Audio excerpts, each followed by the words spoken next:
member of TsungTsin Association, and I am very honored to receive your support. 好高興、好榮幸得到朱會長嘅支持。多謝你。同時，佢仲有一樣好處咧，佢有一個牧師，相信啊，佢嘅政見咧，今日 Thomas 應承咗我哋，佢會做到嘅。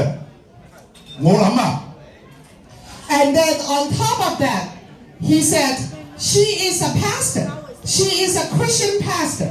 That's why if she promised something, I believe she is going to deliver.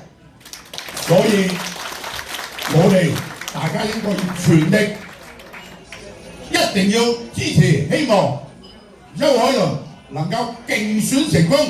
多謝各位。That's why I want to ask everyone, 48,000 Chinese Americans in Manhattan, to vote for Helen Qiu so we can bring back our New York. 記得11月8號，我哋大家一齊出嚟投票。多謝多謝。Please come out to vote on November